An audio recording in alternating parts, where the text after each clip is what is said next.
देखो एक और क्वेश्चन हम लोग करते हैं। Limit n tending to infinity 5 की पावर n प्लस 1 प्लस 3 की पावर n माइनस 2 की power 2n whole divide by 5 की पावर n प्लस 2 की पावर n प्लस 3 की पावर 2n प्लस 3 है ना। ऐसा देखो क्वेश्चन है। अब देखो जैसे अगर आप n को इंफिनिटी लोगे तो देखो नंबर 1 से बड़ा है। क्या है क्वेश्चन? 5 की पावर n प्लस 1, 3 की पावर n माइनस 2 की power 2n whole divide by 5 की पावर n, है ना। क्या लिखा है बोलो?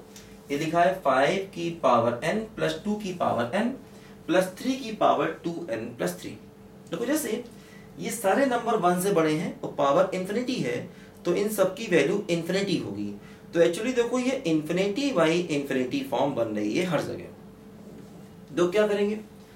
अब देखो जैसे ये कभी भी अगर ऊपर नीचे एक्सपोनेंशियल फंक्शन होते हैं तो ध्यान रखना इंफिनिटी की पावर इंफिनिटी बनने के बावजूद भी हम लॉपिटल रूल नहीं लगा सकते, क्योंकि देखो ये सब एक्सपोनेंशियल फंक्शन है। ऐसे क्वेश्चन मैंने पहले भी कराए थे आपको, है ना, कि अगर न्यूमरेटर अपॉन डिनोमिनेटर में एक्सपोनेंशियल फंक्शन है तो इंफिनिटी अपॉन इंफिनिटी की फॉर्म बनने के बावजूद भी हम लॉपिटल रूल लगाएंगे तो कोई बहुत फायदा नहीं होगा।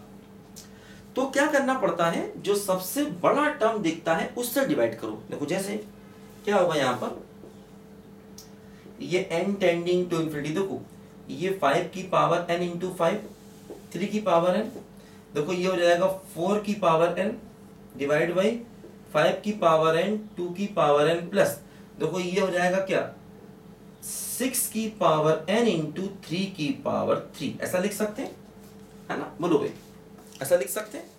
देखो ये क्या है, ये है 3 की पावर 2n इंटू 3 की पावर 3। अब 3 की पावर 2n का मतलब क्या हुआ? 6 की पावर n इंटू 3 की पावर 3। वही देखो ये लिखा, ठीक, सॉरी 9 की पावर n, 9 की पावर n बनेगा, है ना, 9 की पावर n बनेगा, क्योंकि 3 स्क्वायर क्या हो जाएगा 9, तो 9 की पावर n बचेगा, ध्यान देना, है ना। तो ये 9 की पावर n इंटू 3 की पावर 3। अब देखो ऊपर नीचे मिला करके सबसे बड़ा एक्सपोनेंशियल कौन सा है? देखो न्यूमरेटर डिनोमिनेटर में मिला दें तो सबसे बड़ा एक्सपोनेंशियल ये है, देखो 9 की पावर n। तो 9 की पावर n से डिवाइड करना पड़ेगा, ध्यान दो।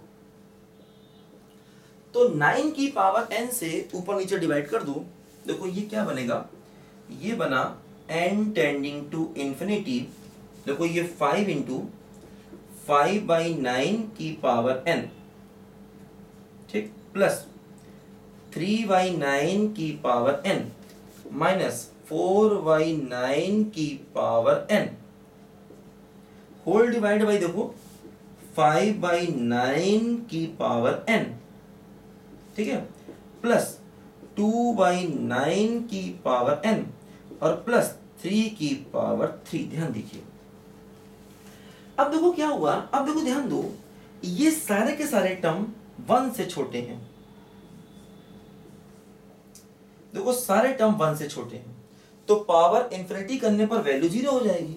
तो क्या हुआ, देखो 0 प्लस 0 माइनस 0 अपॉन 0 प्लस 0 और 3 की पावर 3 क्या बन जाएगा बोलो 27। तो 0/27, तो आंसर भी आ जाएगा 0 के इक्वल, है ना।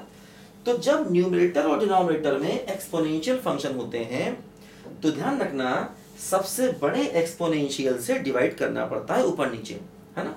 और अब देखो जैसे ही डिवाइड किया 9 की पावर n से तो ये 5/9 की पावर n, 5 अलग, 3/9 की पावर n, 4/9 की पावर n, 5/9 की पावर n, 2/9 की पावर n, देखो 9 की पावर n हट गया क्योंकि डिवाइड किया उसी से, और प्लस 3 की पावर 3 बच गया। देखो ये सारे नंबर 1 से छोटे हैं तो 1 से छोटे नंबर की पावर इंफिनिटी वैल्यू क्या होती है 0। ये भी 0, ये भी 0, ये भी 0, ये भी 0, ये भी 0, 3 की पावर 3 क्या हो गया बोलो 27।